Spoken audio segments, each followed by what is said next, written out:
Graça e paz, abençoados, aos irmãos aqui presentes, graça e paz, aos irmãos aqui também na gravação, graça e paz, graça eterna, sejam todos bem-vindos a mais uma reunião com o povo da graça de Deus. Esse é o tema: não há condenação para quem está em Cristo. Opa, há condenação sim. Como assim, irmão Elcio? Que contradição é essa? Não há condenação? Há condenação? Vamos entender esse tema, abençoados. Olha lá, dobre a tua atenção. Romanos capítulo 8, versículo 1. Diz assim: portanto agora, nenhuma condenação há para os que estão em Cristo Jesus, que não andam segundo a carne, mas segundo o Espírito. Pronto, irmão Elcio. Então não há condenação para quem está em Cristo Jesus. Perfeitamente. Para quem está em Cristo Jesus, de fato, não há condenação. Mas o que é estar em Cristo Jesus? Irmão Elcio, estar em Cristo Jesus é estar depois da cruz. Sim e não. Todos que estão depois da cruz, melhor dizendo, todos que estão depois da queda do templo, depois da parousia de Cristo, da vinda, do Filho do Homem, todos estão em Cristo. Todos estão depois da obra consumada. E se todos estão em Cristo, todos estão depois da cruz, todos estão depois da obra consumada, logo todos nós estamos vivendo a plenitude da graça de Deus. E se nós estamos vivendo a plenitude da graça de Deus, então não há nenhuma condenação. Exatamente. Mas não há condenação para quem está em Cristo Jesus, para aqueles que não andam mais segundo a carne, mas segundo o Espírito. Agora vamos explicar algumas coisinhas aqui que o sistema gosta de confundir a mente das pessoas. Estar segundo a carne aqui, para que não haja condenação, não é no sentido de estar praticando obras carnais. Porque a religião prega, olha irmãos, eu vou ler para vocês: não há condenação para aqueles que estão em Cristo Jesus, que não andam segundo a carne, mas segundo o Espírito. Então eles dizem assim: olha, se você bebe, você não está em Cristo Jesus. Se você fuma, você não está em Cristo Jesus. Se você fala palavrão, se você está no mundo, curtindo festas, etc, você não está em Cristo Jesus. Não, isso não é verdade. Não é isso que vai impedir ou nos impedir de estarmos em Cristo Jesus. Bem verdade, isso são obras carnais que não agradam a Deus. Mas isso não significa que quem pratica tais coisas não está em Cristo. Porque estar em Cristo é uma condição que parte de Deus e não do homem. Melhor dizendo, é uma condição que partiu do próprio Deus e não do homem. Não é o homem que sai das práticas carnais e diz que está em Cristo. Ele está em Cristo porque Deus em Cristo consumou uma obra perfeita e trouxe de volta, reconciliou, aproximou quem estava longe. Então esse é o entendimento de estar em Cristo. É estar perto, melhor dizendo, é estar nele. Porque quem se uniu a ele se tornou um só espírito com ele. Um só espírito não tem a ver com carne. Não tem a ver com estar andando segundo a carne. Então o que seria, irmão Elcio, estar andando segundo a carne, para que não houvesse essa palavra que não havia condenação? Andar segundo a carne aqui, abençoado, era andar nas obras da lei. Quem andava segundo a carne aqui era andar praticando a lei de Moisés. Quem praticava a lei de Moisés estava andando na carne. E quem andava na carne não estava em Cristo Jesus. Logo havia o quê? Condenação. Lembra que Deus falou por boca de Paulo, 2 Coríntios capítulo 3, versículo 7, versículo 9, porque a lei, ela é um ministério de condenação e morte. Quem estava debaixo das obras da lei estava debaixo de maldição, ou seja, condenação. Então quem andava na carne aqui, segundo a carne aqui, era andar praticando a lei de Moisés, estava debaixo de maldição, debaixo de condenação. Quem estava em Cristo aqui era praticar o reino de Deus, não havia condenação. Mas e por que o tema, irmão Elcio? Hoje não há condenação para quem está em Cristo? Há condenação? Sim, mas é um outro tipo de condenação e nós vamos explicar. Então vamos por parte.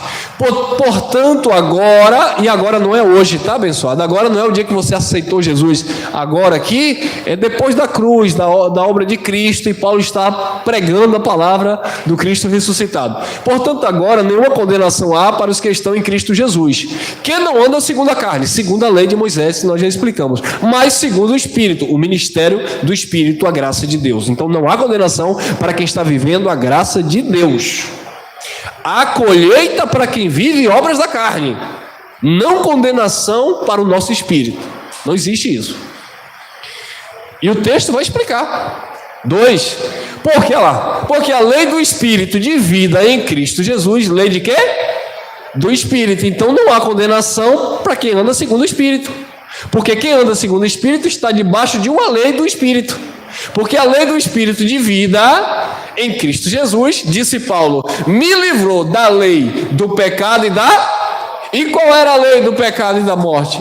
A lei de Moisés, que era uma lei, era um ministério de condenação e morte. Então no ministério de condenação e morte havia condenação.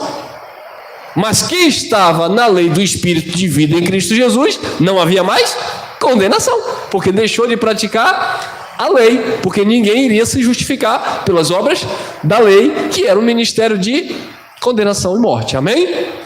Vamos entender Romanos capítulo 8, versículo 3.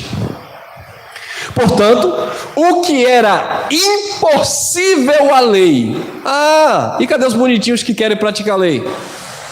Não, porque eu tenho que praticar a lei, porque é a lei de Deus, eu tenho que praticar a lei de Deus. Não, irmão. Cristo veio cumprir a lei porque era o quê?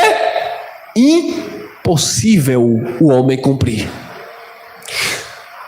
Aí o sistema religioso tradicional, que gosta de se esconder atrás da lei só para pregar sacrifício, eles dizem, não, irmão, Cristo cumpriu para dar o exemplo para você também cumprir. Não. Mateus capítulo 5, versículo 17 e 18, Jesus diz assim, não pense que eu vim abrogar, anular a lei. Eu vim cumprir. Por que Jesus disse, não pense que eu vim abrogar a lei? Eu vim anular a lei. Porque Jesus não podia abrogar, anular, antes que as exigências desta lei fossem cumpridas. Imagine que Jesus, o que era que Jesus estava falando? Deixa eu tentar melhorar o entendimento. O que era que Jesus estava falando? Deixa eu pegar esse negócio aqui. Deixa eu pegar esse papel aqui. Então Jesus, o que Jesus estava falando, basicamente era isso aqui. Cadê? Tem um papel solto aqui? Tem não, vamos pegar esse negócio aqui, esse negócio frio aqui. Então o que Jesus estava dizendo é o seguinte. Aqui era a lei de Moisés. Os estatutos, as ordenanças, os juízos. Aqui era a lei de Moisés. Malaquias capítulo 4, versículo 4, lei que Deus deu a Moisés no monte Horebe para todo Israel, a saber, estatutos e juízo. Aqui estava a Torá, as 613 leis de Moisés. Jesus chegou, Mateus 5,17. Aí Jesus pegou a lei e disse assim, não pense que eu vim anular isso aqui. Eu não vim anular isso aqui, eu não vim abrogar isso aqui. Aqui é a lei de Moisés. As 603 ordenanças. Jesus disse, Mateus 5,17, eu não vim anular isso aqui. Eu não vim desfazer isso aqui. Eu não vim pegar isso aqui e colocar fogo. Eu vim cumprir esse negócio. Entendeu? Então ele não veio anular no sentido de desprezar, desfazer. Ele veio cumprir as exigências que havia dentro desta lei. Exigências esta que Davi não cumpriu, Salomão não cumpriu, Moisés, aquele que pregou a lei, não conseguiu cumprir, Josué não cumpriu, o maior profeta do antigo pacto, chamado Elias, o profeta do fogo, não conseguiu cumprir. Como é que alguém hoje, um mero mortal, quer dizer que cumpre a lei de Deus? Ninguém, nenhum dos profetas. Daniel não cumpriu, Jeremias não cumpriu, Isaías não cumpriu, João Batista, o maior profeta do Velho Testamento dito por Jesus, não cumpriu. Aí Jesus disse, eu não vim anular, eu não vim rasgar, eu vim cumprir.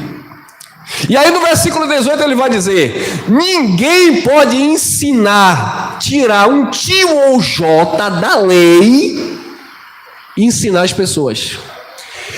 Para ensinar, você vai ter que cumprir toda. Depois que você cumprir, aí você vai ensinar para o povo. E quem conseguiu cumprir? Só Jesus.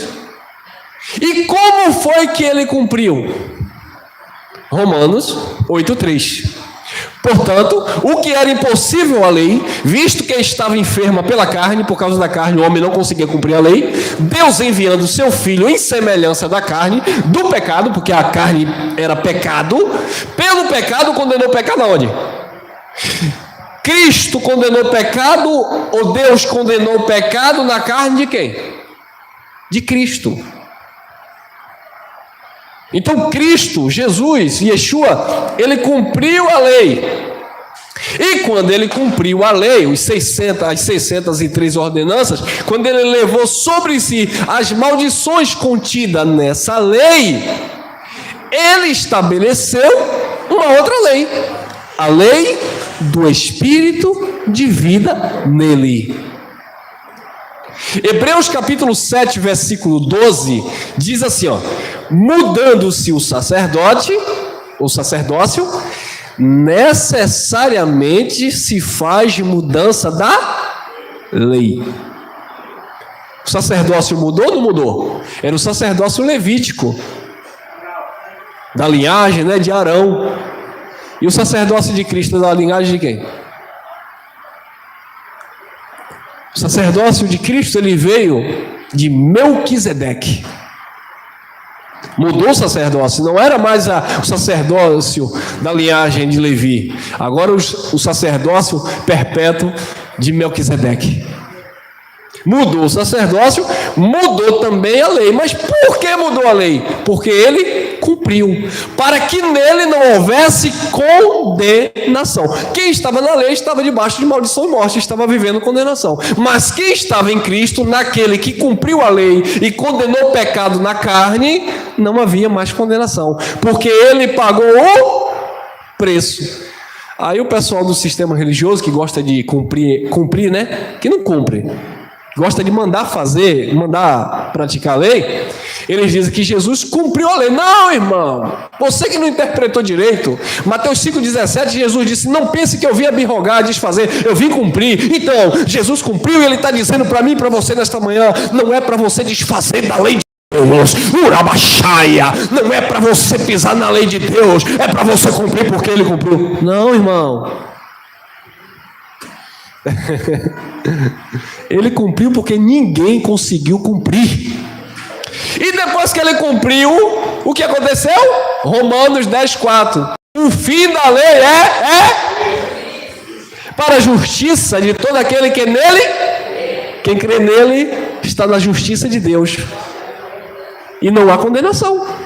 E chegou o fim da lei. Agora sim, uma vez que ele já cumpriu essa lei, esse contrato, ele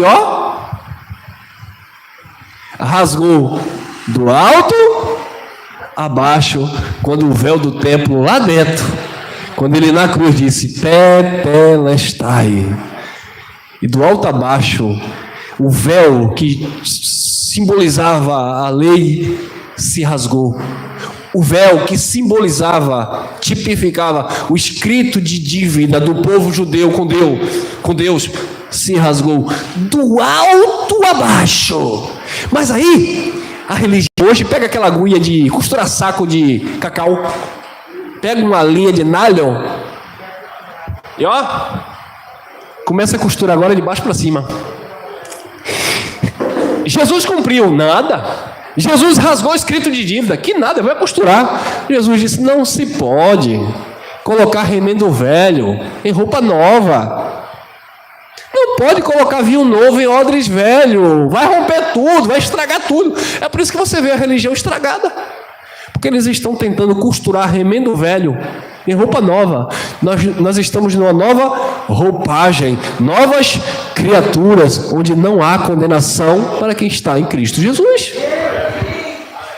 Olha, irmão, mas aí a mensagem me deixou confuso. Não há condenação para quem está em Cristo Jesus.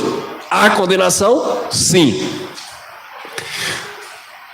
Porquanto que era impossível a lei, visto que estava enferma pela carne, Deus enviando seu Filho em semelhança da carne, do pecado, pelo pecado, condenou o pecado na carne. 4. Para que a justiça da lei, havia uma justiça na lei, se cumprisse em nós. Interessante que Paulo está dizendo, nós ali é ele, os judeus, quem viveu debaixo da lei, para que a justiça da lei se cumprisse em nós. Observe que não é Paulo que cumpre a lei, é a lei que se cumpre em Paulo.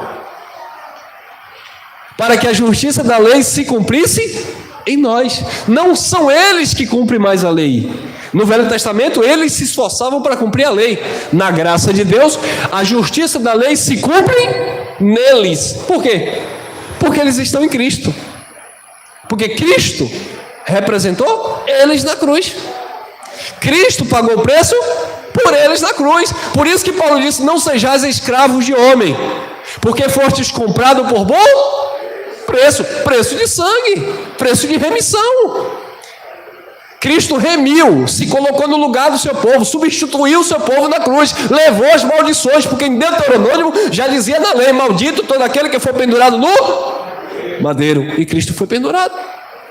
Para que a justiça da lei se cumprisse, disse ele, em nós, que não andamos segundo a carne, segundo a lei, mas segundo o Espírito, na graça de Deus. Então não havia condenação sobre essas pessoas que entendiam isso. Então não há condenação para você que entende essa palavra, para você que vive essa palavra, porque você está em Cristo, e quem está em Cristo não há condenação.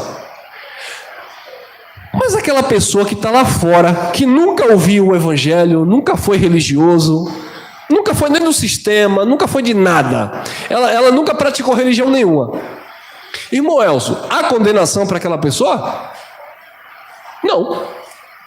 Condenação espiritual não. Porque o mesmo feito de Cristo Jesus, aquilo que nós entendemos que Cristo fez, aquela pessoa não entende, mas Cristo também fez por ela.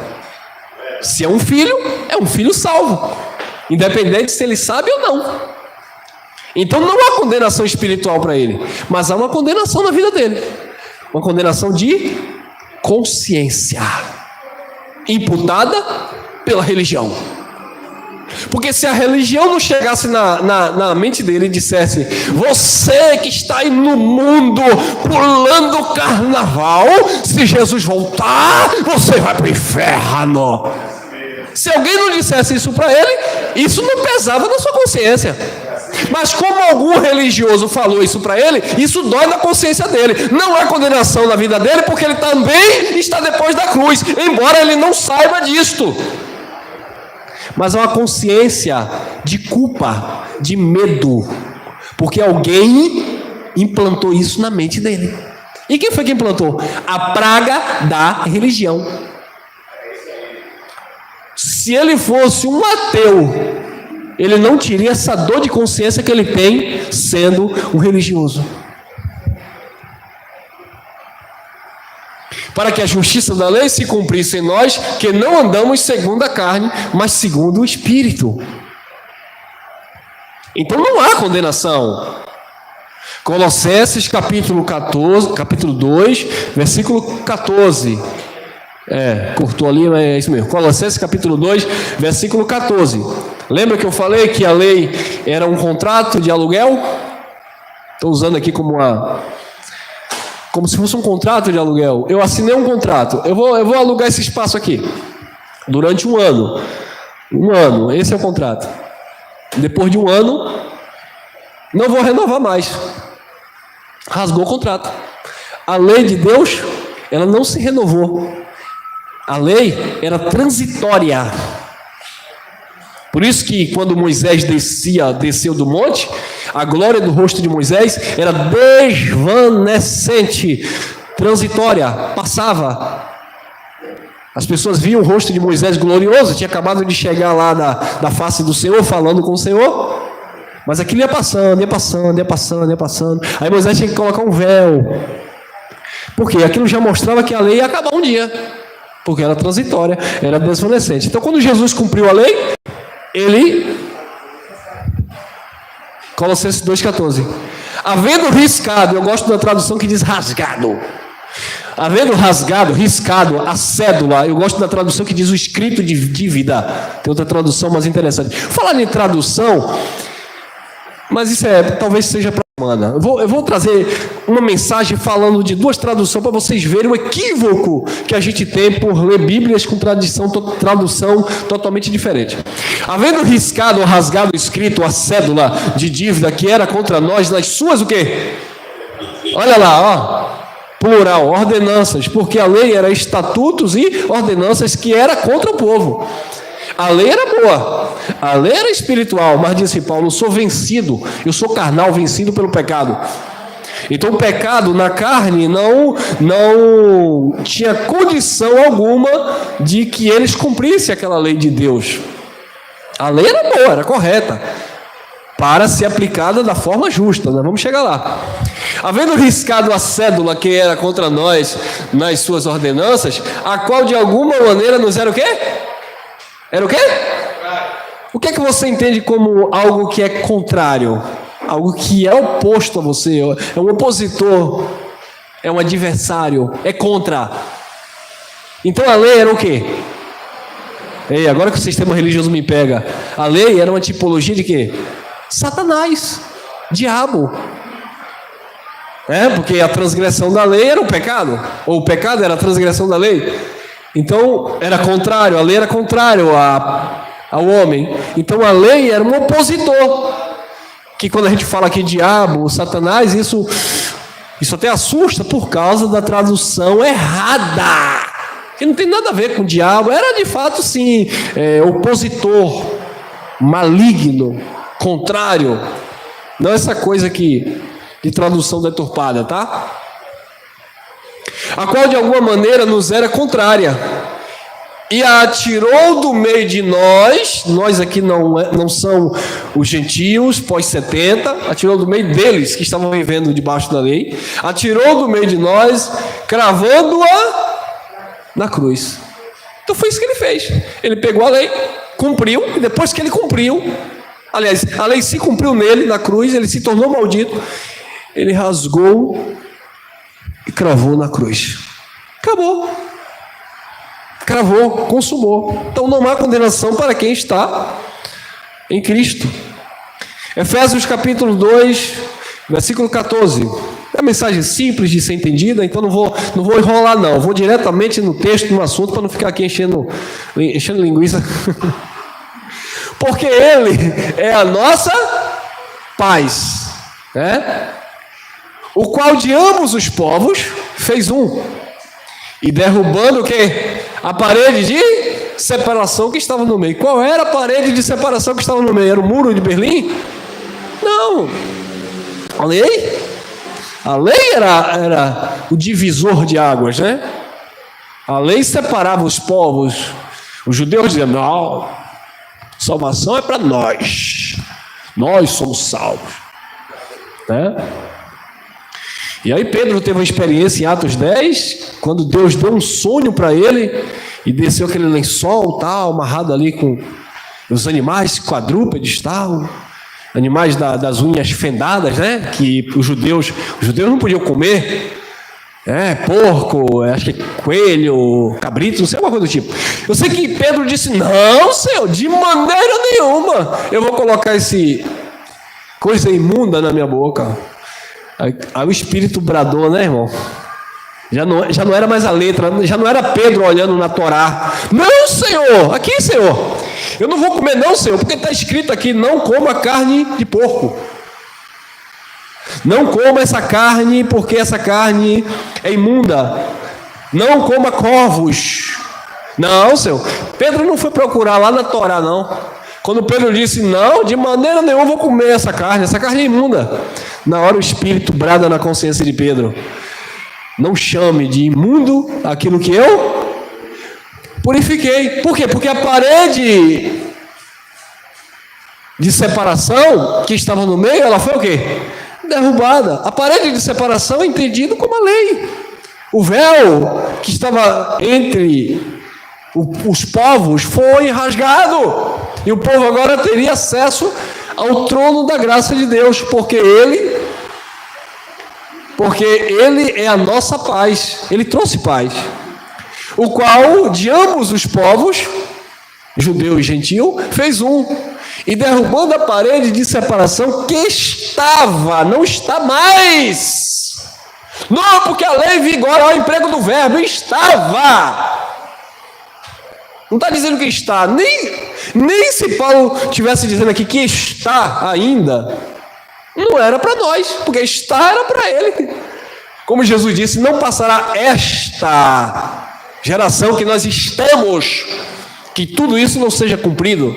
Mas Jesus está falando da geração que ele está presente, e não a nossa geração. Não 20 séculos depois. Separação que estava no meio não está mais, porque para quem estava entendendo, a lei já não vigorava mais. 15. Na sua carne, Efésios 2,15. Na sua carne desfez a inimizade. Bom, havia uma inimizade, lembra? Havia inimizade, os povos não se relacionavam. Os gentios eram inimigos de Deus no entendimento, viviam sem lei. Aquilo que eles praticavam, para eles eram lei, mas não lei de Deus, leis entre eles. Eram leis estabelecidas por eles mesmos. Então havia essa parede de separação, havia essa inimizade, né, entre os povos. Na sua carne desfez a inimizade, isto é, a lei dos 10 mandamentos. Não, né, irmão? A lei dos mandamentos, irmão. A lei dos mandamentos que consistia em quê? Em ordenanças para criar em si mesmo dos dois um novo homem, ou um novo povo, ou um corpo, fazendo o quê? A paz. O novo homem espiritual foi formado, Israel de Deus, sem condenação, abençoados, totalmente perfeitos no eterno, e trouxe o quê? A paz, mediante esta graça. Então não há condenação para quem está em Cristo, quem está entendendo esta palavra, quem está vivendo esse pacto perfeito, ou a plenitude desta graça. Tem mais? 16. E pela cruz reconciliar ambos com Deus em quantos corpos? Um só. Matando com ela, com a cruz, as inimizades. Pela cruz fez o quê? Reconciliou ambos com Deus. Reconciliou só os judeus que estavam separados, ou reconciliou ambos? Ambos. Reconciliou os judeus que estavam separados e trouxe para perto, reconciliou, aproximou os gentios que viviam sem Deus no mundo, sem Deus, sem entendimento, inimigo de Deus, vivendo a sua própria inclinação, a sua própria natureza. Não que Deus não tivesse o controle de tudo, mas eles não sabiam e não se sujeitavam ao eterno. O engraçado é que a palavra diz que Deus reconciliou na cruz. E pela cruz reconciliou. O sistema religioso diz que se você era crente, se você se desviou, o pastor vai fazer a oração de reconciliação. Vem aqui para você se reconciliar com Deus. Você que está afastado. É porque ele olha a salvação, os líderes religiosos olham a salvação como se fosse uma briga conjugal. A esposa foi embora, o marido foi embora. Aí depois, vamos conversar, vamos chegar em um consenso aí, vamos reconciliar novamente. Aí volta. Aí eles pensam que vida eterna é assim. É igual a briga conjugal, que o marido vai embora e depois volta, a mulher vai embora e depois volta. Não, irmão, não é assim não. Deus reconciliou na cruz. Tem nada a ver de hoje perde, amanhã ganha, depois reconcilia, depois de... Que confusão, né, irmão? E o pastor ora para Deus escrever o nome de novo do irmão Bento no livro da vida. Mas eu não escrevi semana passada, mas o irmão vacilou aí, e aí vai ter que escrever de novo, Jesus. Aí, em detalhe, é o pastor que pede, né?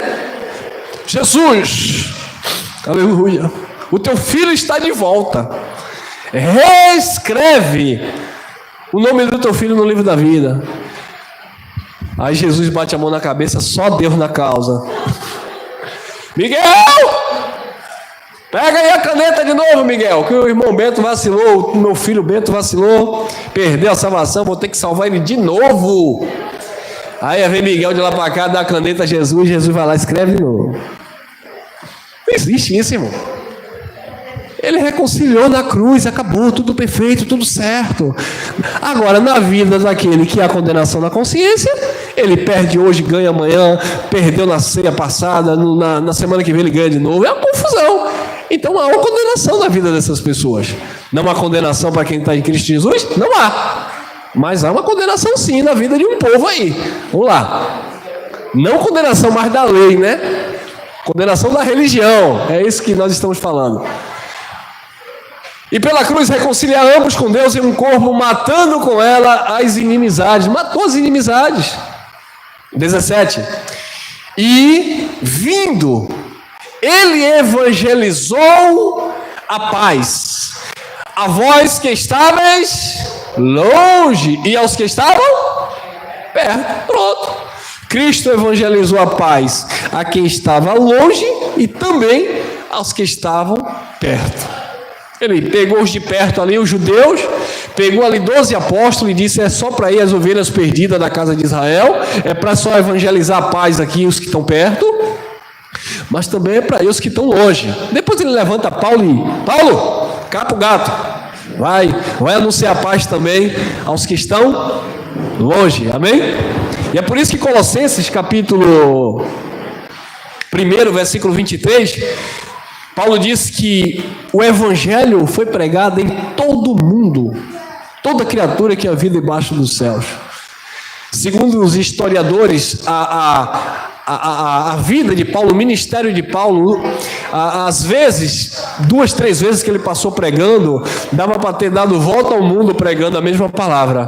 Por isso que ele dizia: não me canso de falar para vocês as mesmas coisas, para a vossa firmeza. Então Paulo cumpriu, por isso que ele diz lá na carta a Timóteo: acabei a minha carreira, combati o bom combate, acabei a minha carreira e eu guardei a fé. Por isso que ele diz em Atos também, capítulo 20, versículo 24, ele diz: em nada tenho a minha vida por preciosa, contanto que eu cumpra com alegria a carreira e o ministério que eu recebi do Senhor Jesus Cristo para dar testemunho da sua graça. Então Paulo pregou de fato em todo o mundo da sua época. Tem uns abençoados aí que fica tentando deturpar o evangelho. Ele diz assim: você, o Geraldo, o Cristiano, vocês que estão aí pregando a graça aí, vocês estão enganando as pessoas, porque a graça já foi pregada no primeiro século. Colossenses capítulo 1, versículo 23, Paulo pregou a graça no mundo inteiro. Que lindo! Já existiu o Brasil? Já existia a América do Sul? Não, irmão. Paulo pregou a graça no mundo inteiro da sua época, dentro do seu contexto, para aquelas pessoas. Quem veio pregar a graça aqui foi Paulo? Claro que não, irmão. Em detalhe, a graça não é uma mensagem paulina, não, irmão. A graça é uma mensagem de Cristo. A graça pertence a Cristo, não a Paulo. Paulo cumpriu o ministério dele. Aí depois que Paulo pregou no mundo inteiro, Timóteo cruzou os braços. Silvano, que é o mesmo Silas, cruzou os braços, cruzou as pernas na rede. Quem é outro? Barnabé, quem é outro? Tito, parou de evangelizar. Pararam? Claro que não, irmão. Se até se eu não me engano, no quarto século, os cristãos continuavam levando a mensagem adiante, depois da morte de Paulo. E aí? Como é que eles vão dizer hoje que a gente está errado em pregar graça? Porque Paulo pregou Colossenses, e cita o versículo, né? Colossenses capítulo 1, versículo 3, Paulo pregou no mundo inteiro. Sim, e por que Tito continuou pregando? E por que os discípulos, Priscila e Áquila, e quer que eu fale o nome? Eu vou falar nome difícil aqui. E por que o Burco continuou pregando? E por que Trifena e Trifosa continuou pregando? Hein? E por que Jeroboão continuou pregando? É cada nome que só Jesus na causa. Então, abençoado, em cada geração a graça precisa ser pregada. Eu estou pregando na nossa geração. Quando eu partir, alguém vai ter que continuar pregando. Essa palavra vai sendo renovada na mente das pessoas. Isso chama-se uma reforma temporal. Em cada tempo haverá uma reforma dentro daquilo que Cristo fez. Não é a reforma de Lutero que tem que prevalecer, que aí a religião corrompeu, que era outra religião que saiu de outra religião. É a reforma pelo Espírito que Deus vai dando em cada geração, em cada tempo. Amém? E vindo ele, evangelizou a paz a vós que estavam longe e aos que estavam perto.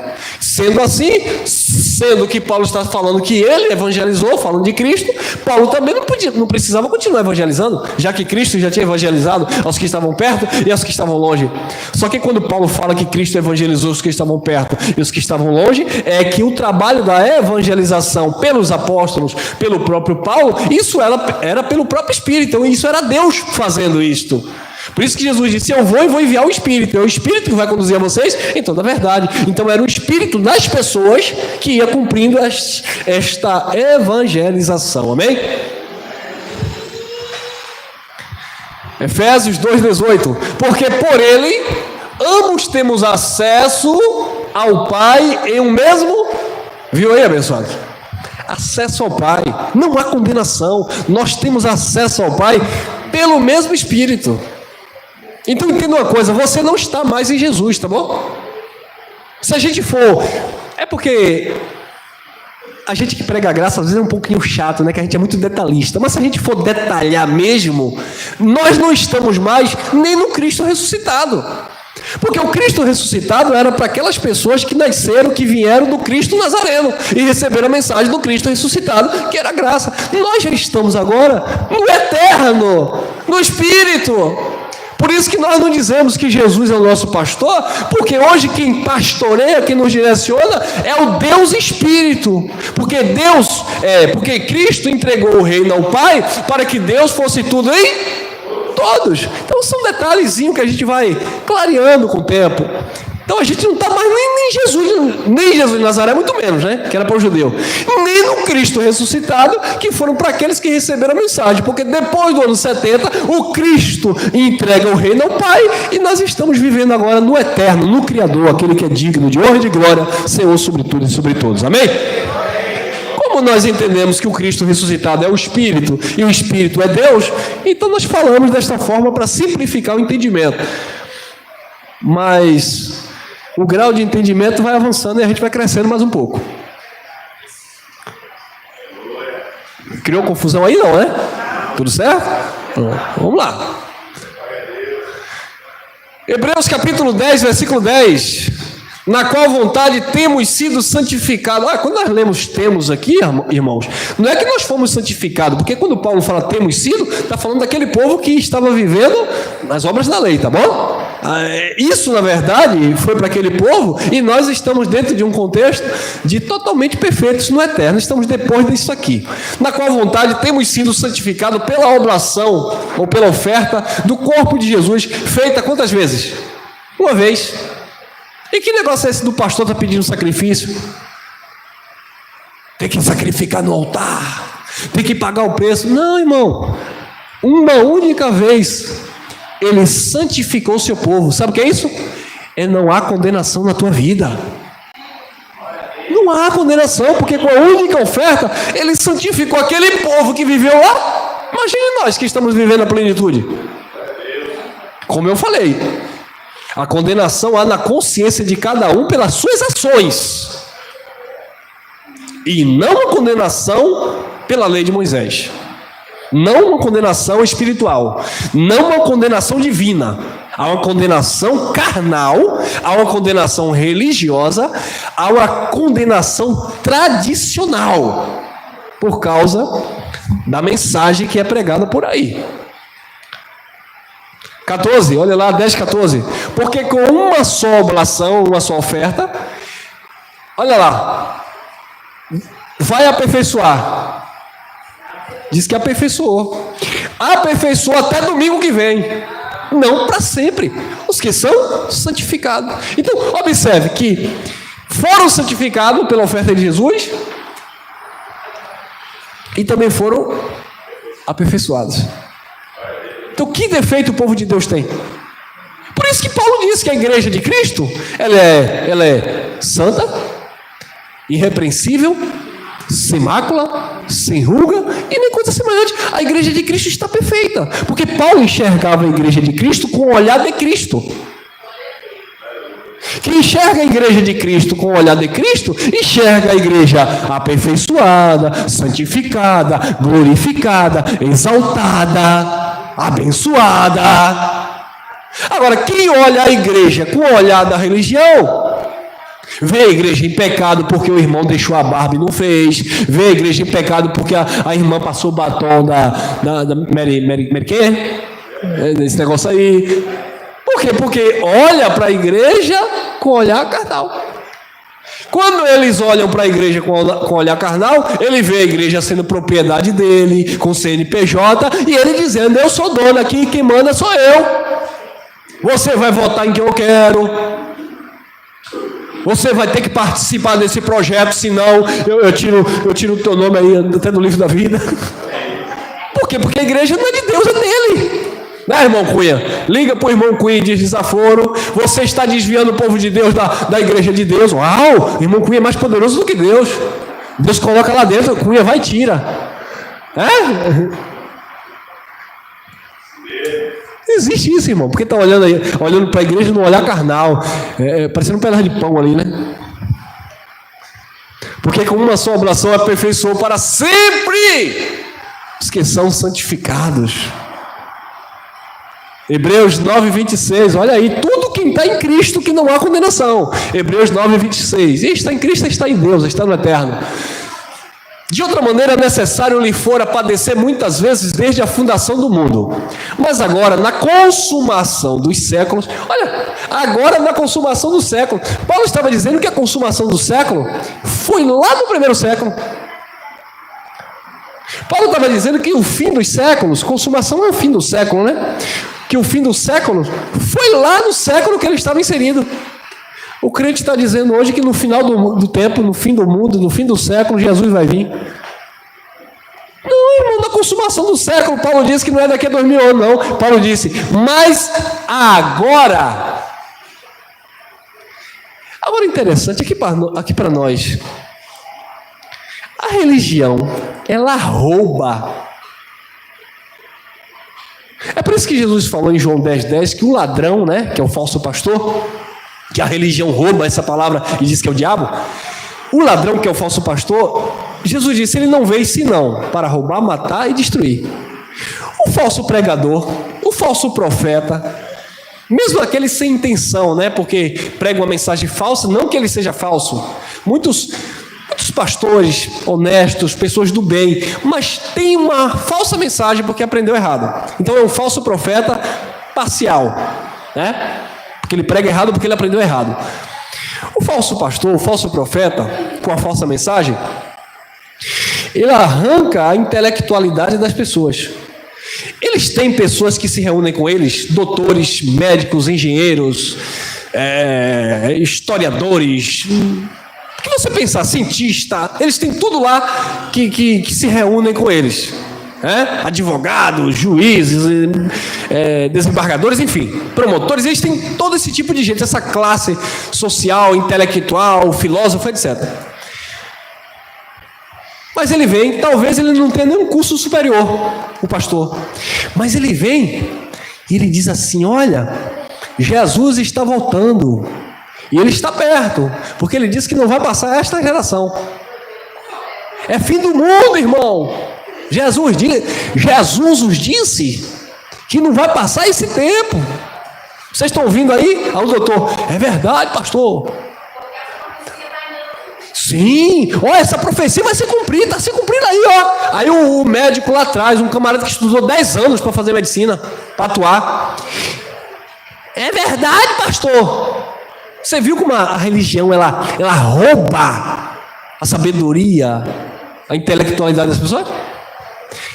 Paulo está dizendo: mas agora, na consumação dos séculos, uma vez se manifestou, não vai se manifestar de novo, para aniquilar, destruir o pecado pelo sacrifício de si mesmo. E como eu falei, nesta manhã, neste dia que você vai me assistir, tem pastores, padres, líderes religiosos, eu vou descer a mamona, um monte de cabra ruim. Como eu falei, não estou generalizando, tem muita gente boa, do bem, pregando errado porque aprendeu errado. Mas tem muito teólogo aí, sem vergonha, roubando, destruindo a igreja de Cristo, pregando uma palavra para o futuro, algo que aconteceu lá no primeiro século, e enganando, como eu falei, enganando cientistas, doutores, médicos, porque essas pessoas não param, porque elas não têm a sabedoria que vem da graça do Espírito, porque elas não são direcionadas pelo Espírito, elas são direcionadas pelos homens, elas estão debaixo de leis, e quem está debaixo dessas leis religiosas, porque não é mais a lei de Moisés que não vigora mais, está debaixo de condenação, sim. Você não está debaixo de condenação. Você que me acompanha aqui na graça não está debaixo de condenação. Mas tem muitos filhos de Deus hoje vivendo debaixo de condenação, sim. Como eu e você estávamos vivendo quando a gente estava lá dentro do sistema religioso. Mas ele se manifestou na consumação dos séculos para aniquilar o pecado pelo sacrifício de si mesmo. Eu pensei que era o meu sacrifício. Não é. Eu pensei que era o sacrifício da fogueira. Não é. Mas não é o sacrifício do altar. Não é. Nunca foi, nunca será. Pois bem, então vamos agora entrar na segunda parte. Em quem há condenação, irmão Elcio? Já que não há condenação para quem está em Cristo, em quem há condenação? Aqui, essa classe aqui, ó. Tito 3, 9 e 10. Vamos ler. Mas não entre em questões loucas, genealogias e contendas e nos debates acerca da lei, porque são coisas o quê? Inúteis, irmão. Debate acerca da lei são coisas inúteis. Coisas inúteis, cadê? Tá aqui. Coisas inúteis e vãs. Ao homem herege. Quem é que o homem herege? O homem herege é quem está discutindo e vivendo em debates da lei. Então, quem é o herege bíblico? O herege bíblico não é quem prega a graça, como eles dizem. Você é herege que você não cobra dízimo. Você é herege que você não dá ceia do Senhor. Você é herege que você não batiza nas águas. Você é herege porque você diz que não tem pastor, que o pastor é Cristo, é o Espírito Santo. Você é herege porque você fica dizendo que Deus não está aqui, que isso aqui não é casa de Deus. Você é herege. Nada, não. Herege é quem vive a lei, discutindo, debatendo acerca da lei. Então eu já digo para aquelas pessoas que muitas vezes entram no canal aqui para comentar e ficam fazendo um monte de perguntas que eu não vou responder, às vezes até me chamam no WhatsApp.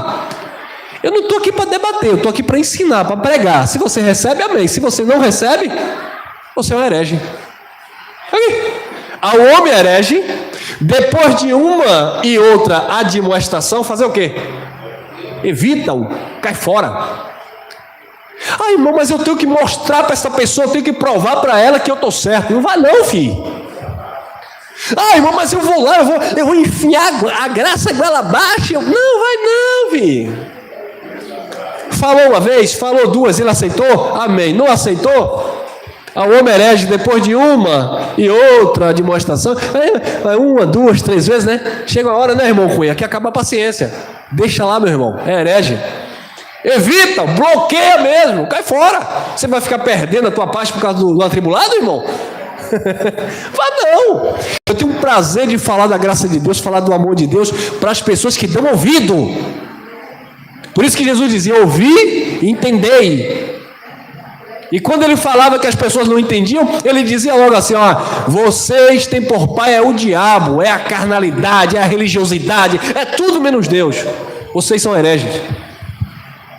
Evita, até fora. Aí, Tito 3:11. Sabendo que esse homem herege, está o quê? Pervertido e peca, estando já em si mesmo o quê? Condenado. A condenação sim, tá vendo? Viu que há condenação? Não há condenação para quem está em Cristo Jesus, mas há condenação em si mesmo, na sua consciência. Então aqueles que ficam defendendo a lei, porque tem que guardar sábado, porque tem que batizar nas águas, porque tem que dizimar, porque é isso. Evita. Siga a paz com todos. Siga a paz com todos, não é para brigar, tá? Evitar não é brigar, não é discutir. Evitar é deixar a pessoa, solta ele, deixa ele viver a vida dele e você vive a sua vida, tá bom? Você pode ter uma amizade com alguém do sistema religioso? Pode. Eu tenho alguns amigos do sistema religioso, amigos. Então evita no sentido doutrinário. Agora é claro que se depender de você, você não vai abrir mão de uma amizade verdadeira porque a pessoa é do sistema. Mas muitas vezes depende dele, né? E aí eles abrem mão. Aí você não vai poder fazer nada, né? Se a pessoa não quer conta contigo, não... aí paciência, né? Aí eu vou dizer como o Paulo disse: importa agradar a Deus do que os homens. Se um irmão meu, um tio, uma tia chegar para mim e dizer assim: não quero conta com você, não venha mais na minha casa por causa dessa mensagem que você prega, eu vou dizer: continuo te amando, não vou mais na sua casa. Mas o que importa para mim é agradar a Deus do que você. Agradar a Deus do que os homens, amém? Sabendo que este tal está pervertido e peca, estando já em si mesmo condenado, já está condenado. Por quê? Romanos 3,19. Ora, nós sabemos que tudo que a lei diz, aos que estão aonde? Debaixo da lei, o diz para que toda boca esteja o quê? Fecha a boca, Derbal. Está debaixo da lei? Então fecha a boca. Fecha a boca que você não tem como se justificar. Não tem como, irmão. Ora, nós sabemos que tudo que a lei diz aos que estão debaixo da lei, o diz para que toda a boca esteja fechada e todo mundo seja condenável diante de Deus. Você guarda o sábado? Você vai para o monte? Você faz jejum? Você não come carne de porco? Eu estou falando aí de uma religião que faz essas coisinhas, né? Mas os outros também entram. Você que vai buscar Deus no monte? Orações proféticas e horas marcadas? Está praticando obras da lei? Você que defende a lei dos dízimos? Obras da lei? Tudo condenável diante de Deus. Por quê? Porque isso é se justificar pela carne.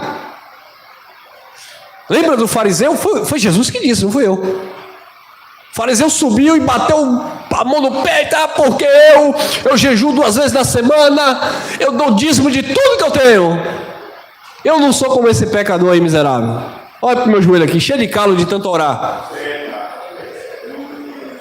Jesus disse: sabe quem desceu justificado? Aquele pecador que não usou a obra da lei, porque se ele usasse a obra da lei, ele era condenável diante de Deus. Como ele não usou a obra da lei, ele usou a consciência dele: sou falho, sou fraco, eu erro, eu peco.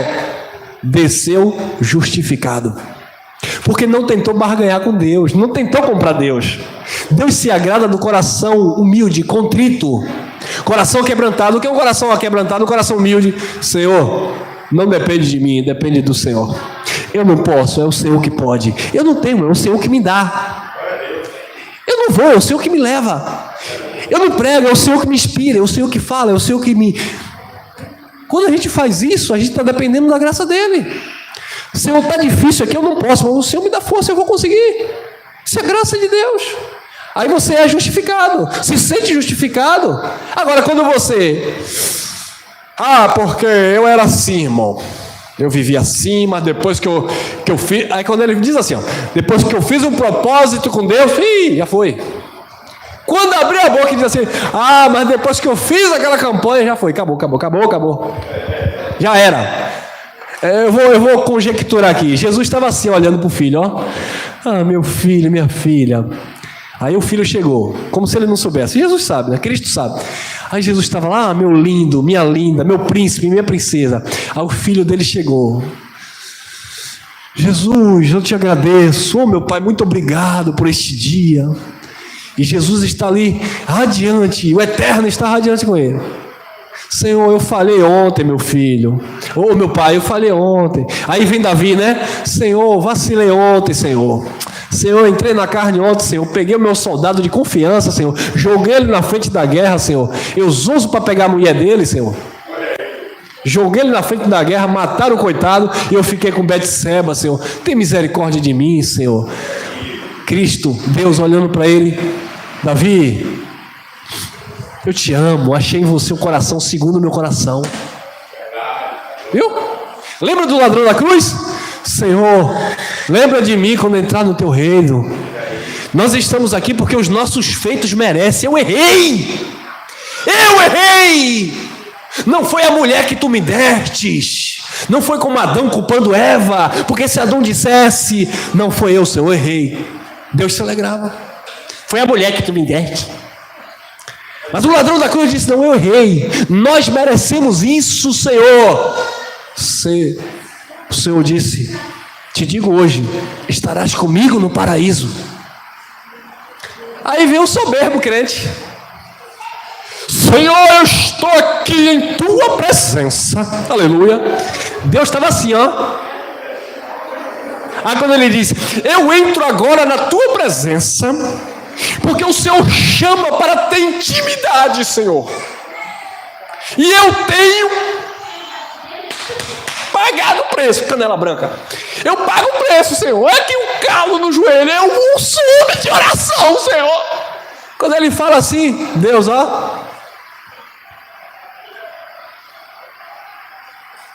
é uma forma que eu estou mostrando para vocês entenderem que Deus não está nesse papo, irmão. Senhor, olha meu dízimo, glória. Olha, gordo, Senhor, olha o tamanho do envelope. Eu vou dividir em 3 envelopes, aleluia. O pastor já está assim, aleluia. O pastor que está assim, Deus não está nem aí. Senhor, olha o tamanho do sacrifício, Senhor. Aí o bispo, o líder já está, venha sacrificar. Eu sou lobinho. Venha. Deus não está nem aí. Aí levantou a viúva lá no fundo, pegou as moedas, jogou. Jesus olhou, deu o melhor. Viu? Por quê? Porque quem quer se justificar por obras é condenável diante de Deus. Cadê o controle? Está aqui. Condenável diante de Deus, irmão. 20. Por isso nenhuma carne será justificada diante dele pelas obras da lei, porque pela lei vem o conhecimento do pecado. Então quem está debaixo de obra da lei está debaixo de obra de condenação. É claro que a lei não vigora, mas quem está praticando essas obras mortas, nós chamamos de obras mortas, está em condenação na sua mente, na sua consciência, porque não está vivendo Cristo. Não há uma condenação espiritual, porque eles estão em Cristo, amém? Estão na obra depois da cruz, mas há uma condenação na sua alma, na sua consciência, porque eles não estão vivendo Cristo. Uma coisa é estar em Cristo e outra coisa é estar vivendo Cristo. Você está em Cristo porque você está depois da cruz e você está vivendo a palavra do Cristo, amém? 1 Timóteo capítulo 1, versículo 3, diz assim, vou ler rápido. Como te roguei, quando parti para a Macedônia, que ficasse em Éfeso, para advertires a alguns que não ensinem outra doutrina. 1 Timóteo, é isso mesmo? 1 Timóteo, capítulo 1, versículo 3. Que não ensinem outra doutrina. 4. Nem se deem a fábulas ou a genealogias intermináveis. Fábulas, né? História. É a história de Zaqueu, é a história da mulher do fluxo de sangue, é a história de Golias. É a história de Jacó que botou a pedra e botou a cabeça na pedra e viu o anjo subindo e o anjo descendo. Nem as histórias, né, as fábulas, e nem também a genealogia.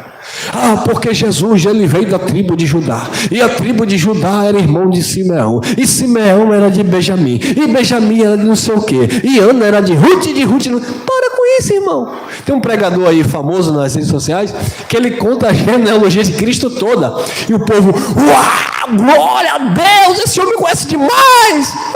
Olha o que a Bíblia diz dele. Para com isso, irmão. Negócio de genealogia, contar história. Mas o povo gosta disso. O camarada passou, não foi como o irmão Cunha que estudou para trazer a mensagem agora de manhã para edificar. O camarada passou um ano estudando teologia para contar genealogia. Ai, meu pai. Nem se dê as fábulas, as histórias, ou as genealogias intermináveis, que mais produzem questões do que edificação de Deus, que consiste na fé. Assim o faço agora. Então ele estava aconselhando Timóteo para que também tivesse o mesmo procedimento. 1 Timóteo 1,5. Ora, o fim do mandamento é o quê? E o mandamento que Paulo está falando ali é a lei, né? O fim do mandamento é o amor de um coração puro. Porque o amor é o vínculo da perfeição. E de uma boa o quê? Consciência e de uma fé não. Mas quando não há uma boa consciência, é porque há condenação na consciência. Olha aí, 1 Timóteo 1, 6, 7. Do que, desviando-se alguns, se entregaram às vãs contendas, querendo ser o quê? Mestre de quê? Olha lá, mestre da lei, e não entendendo nem o que dizem, nem o que afirmam. Os mestres da lei de hoje é assim. Fala. Conhece de ponta a ponta. Ele te enche de letra, ele te enche de dúvida, mas ele nem entende, ele não conhece aquilo que ele afirma com tanta convicção. Não sabe, irmão. Ele vai lá, porque em Deuteronômio disse assim, Deus disse que você seria abençoado naquela terra, e aí ele vai, mas depois você explica, e aí? Desenrola o manto aí. Não sabe. Porque Jesus, lá em Mateus capítulo 4, aleluia, o diabo tentou ele no deserto. Sim, e aí? E o diabo tentou ele, e aí fez o quê? E quem foi o diabo? Né? Sim, e aí? Quem foi esse diabo? Hein, pastor? Pastor, me diga uma coisa aqui, pastor. Estava Jesus e quem no deserto?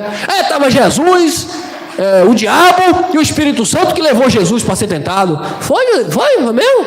E quem foi que escreveu aí que o Senhor disse que é um diabo? E quem foi que contou que era um diabo? E como é esse diabo aí? É esse diabo que tem um dente aí, que tem um chifre e é assim? E quem contou que ele é assim? Que se só estava Jesus, o Espírito Santo e o diabo. O diabo é invisível, né? Mas não tem nada, irmão. Só confusão.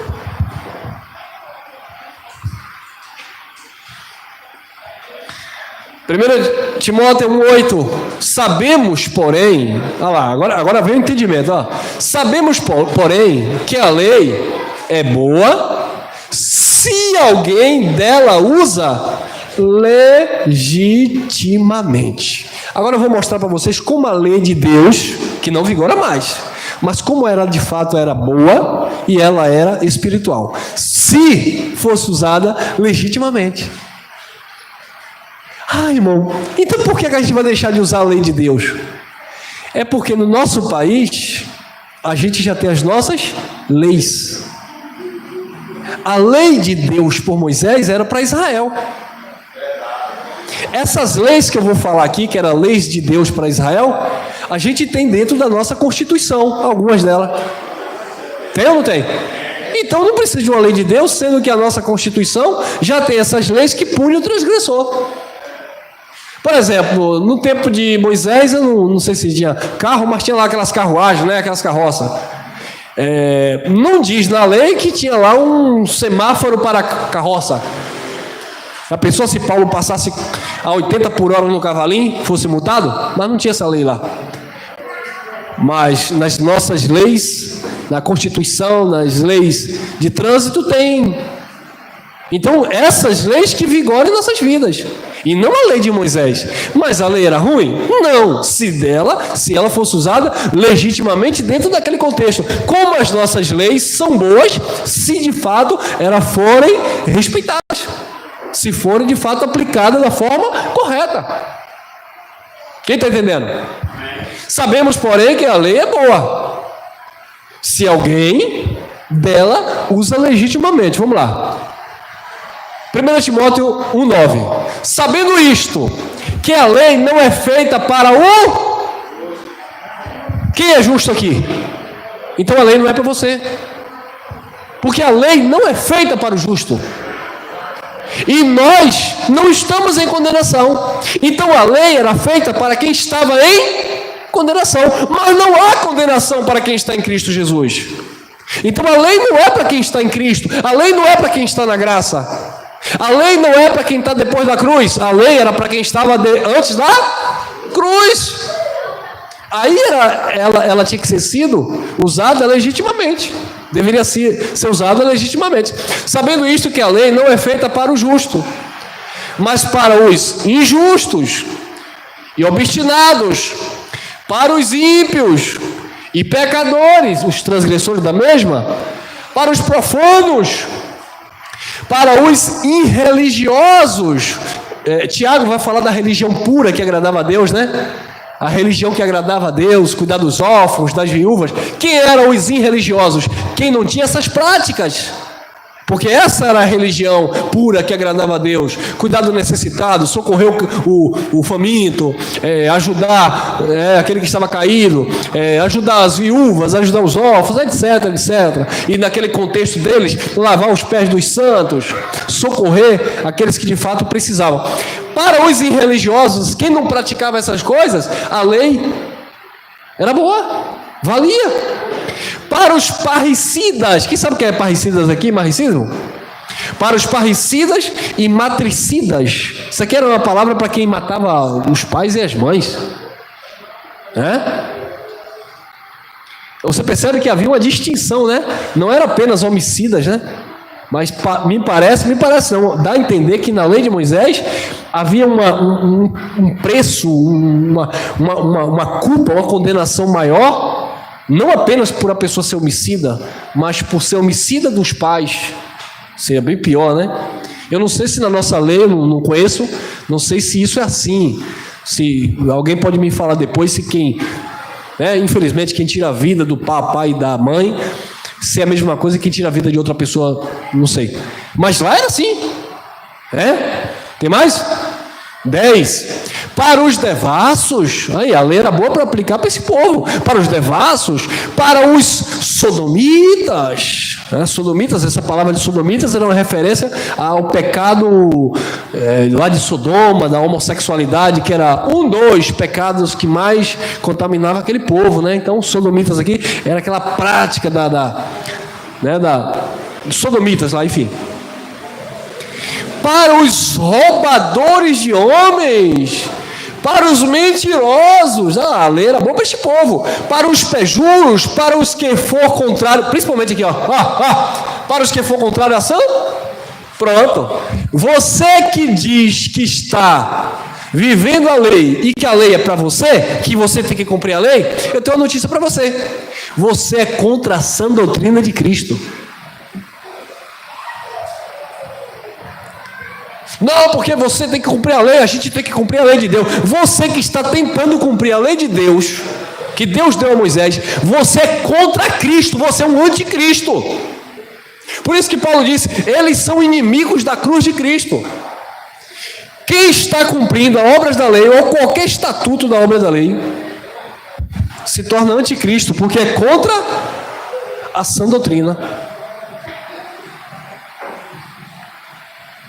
11. Conforme o Evangelho, olha lá, o Evangelho que revela isso. Conforme o Evangelho da glória de Deus, bem-aventurado que me foi confiado. Então Paulo, pelo Evangelho, estava mostrando que quem era anticristo era aqueles que estavam vivendo debaixo da lei, depois que Cristo disse está consumado.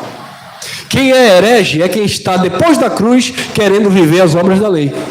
Quem são os falsos profetas? São aqueles que depois da cruz estão mandando sacrificar no altar e pedindo dízimo ao povo de Deus. São essas pessoas que são anticristo, hereges e falsos profetas. Gálatas 3,10. Todos aqueles, pois, que são das obras da lei, estão debaixo de, ou da... Agora isso aqui é interessante. Eu peguei um pastor daquela igreja que guarda o sétimo dia. Eu peguei não, que ele estava falando na TV, né? Um pastor famoso falando na TV. Ele foi ler isso aqui.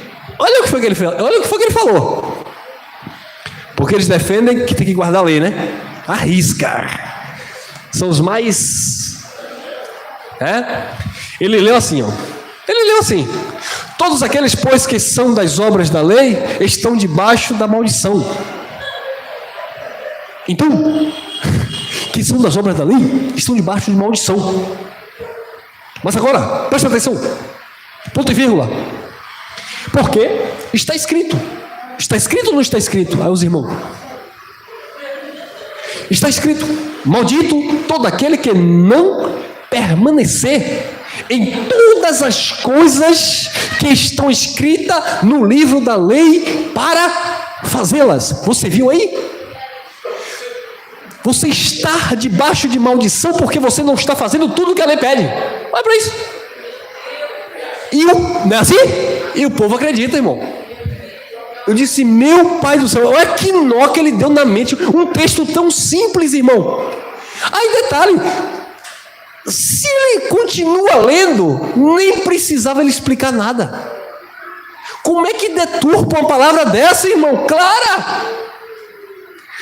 Todos aqueles que são das obras, olha o plural, obras, então está falando de uma totalidade, ou de obras, né? Não está falando de uma obra, porque se Paulo dissesse assim, todo aquele que pratica uma obra da lei e não cumpre as outras, estão debaixo de maldição.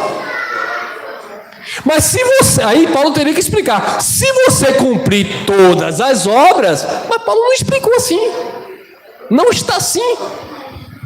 Todos aqueles, pois, que são das obras da lei, estão debaixo da maldição. Aí Paulo vai explicando agora o negócio. Porque está escrito: maldito todo aquele que não permanecer em todas as coisas que estão escritas no livro da lei para fazê-las. Não é que a pessoa agora tem que fazer todas as coisas, porque se só fizer uma vai... Não, irmão. É porque ninguém conseguia cumprir todas as coisas, que por isso que estava debaixo de maldição. Mas ele leu e distorceu tudo e colocou na mente do povo que o povo tinha que se esforçar. Agora imagina a consciência do povo de Deus. Que o povo agora tinha que se acabar para cumprir as 613 ordenanças. Mas é claro que eles não entram nesse mérito, né? O negócio de 613 ordenanças, eles não entram. Eles ficam ali, não, tem que guardar o sábado, né? Honra teu pai e tua mãe. Parece que a gente não honra. É porque a gente não é da igreja dele que não honra papai e mamãe. Não come carne de porco, não toma café. A astúcia da serpente, irmão. Malignidade, sagacidade, irmão. Aí Paulo vai continuar falando claramente. 11. E é evidente que pela lei ninguém será justificado diante de Deus, porque o justo viverá pela... Pronto, acabou. Como é que eu vou pregar isso aqui, desfazendo isso aqui? É evidente que pela lei ninguém será justificado. Aí alguém poderia perguntar a ele: pastor, mas está dizendo que ninguém vai ser justificado. Aí ele ia tentar dizer que tinha que cumprir tudo. Não faz sentido, irmão. E é evidente que pela lei ninguém será justificado diante de Deus. Porque o justo viverá pela fé. E pela fé aqui, irmão, não é na tua fé. É pela fé naquilo que Cristo fez. Nos feitos dele. Aí vem a religião de novo. Vem a religião de novo. Você vai ter que colocar fé no envelope, colocar fé no, na caneta. Olha, eu vou te dar essa bateria aqui ungida. Você vai usar fé. Você vai usar fé. Bote essa pilha no controle do seu ar-condicionado, que é ungido, consagrado. Não vai descarregar nunca. Agora tem que usar fé. Quem crê? É fé no feito de Cristo, irmão. Tiago 2,10, porque qualquer que guardar toda a lei e tropeçar em um só ponto, tornou-se culpado de todos. Culpados de todos. Gálatas 3,13. Cristo nos resgatou da maldição da... Como é que Cristo resgatou da maldição da lei e o pastor está dizendo que tem que cumprir a lei? Então Cristo não resgatou. Ele leu 10 e disse que você tem que cumprir a lei. Mas ele leu 13 e vai dizer que Cristo resgatou da lei. Mas se resgatou da maldição da lei, não tem por que eu me meter em maldição. Ai, que confusão. Imagina um exemplo. Alguém estava preso, né? E pagou a fiança, né? Alguém foi lá e pagou a fiança. Você estava preso, quanto é a fiança? Eu vou pagar a fiança, vai embora. Pagou lá a fiança, soltou. Aí o camarada olha para quem soltou, para quem pagou a fiança, e foi o senhor que pagou a fiança para sair? Foi, você está livre. Que nada, eu vou para lá de novo, quero ficar lá. Quer dizer, Cristo resgatou da maldição da lei, aí o pregador prega para voltar para a lei de novo, para cumprir aquilo que era maldição. Fazendo-se maldição por nós, porque está escrito: maldito todo aquele que for pendurado no madeiro. Você viu que confusão? Agora, o que mais me impressiona, né, irmão? Como a operação do erro prevalece, né? Os homens têm televisão, templos luxuosos, estúdio de rádio, tem poder, tem autoridade, porque a autoridade desse povo é isso, tem nome. Mas a graça de Deus é desprezada por esse povo. É exatamente igual na época de Cristo, quando os sacerdotes desprezavam Cristo, quando os fariseus perseguiam os apóstolos. É a mesma coisa. Lembra? Quando Paulo ia pregar, tinha que descer correndo pelo cesto para não ser apedrejado pelos falsos irmãos. Assim estamos nós no nosso século, pregando a graça, com a estrutura, né, com poucos recursos, sem nenhum tipo de, digamos assim, mas isso é bom para a gente ver, abençoado, que a verdade sempre vai ser desprezada e a mentira sempre vai ser abraçada.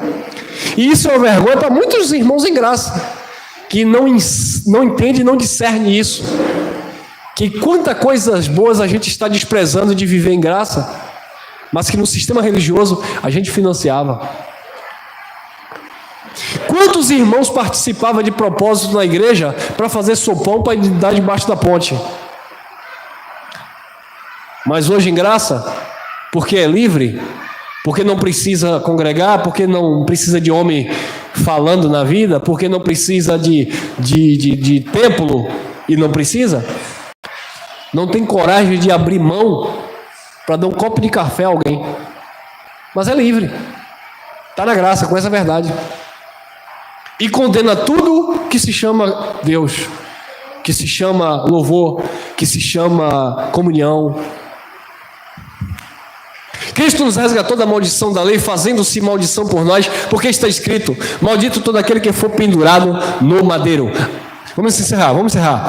Gálatas 2,16, e encerramos. Sabendo que o homem não é justificado pelas obras da lei, mas pela fé em Cristo Jesus. Temos também crido em Jesus Cristo para sermos justificados pela fé em Cristo e não pelas obras da lei. Porquanto pelas obras da lei nenhuma carne será justificada. Amém, abençoados? Essa é a palavra, que você esteja desfrutando de uma verdadeira liberdade em Cristo Jesus, o Eterno. Amém? Graça e paz.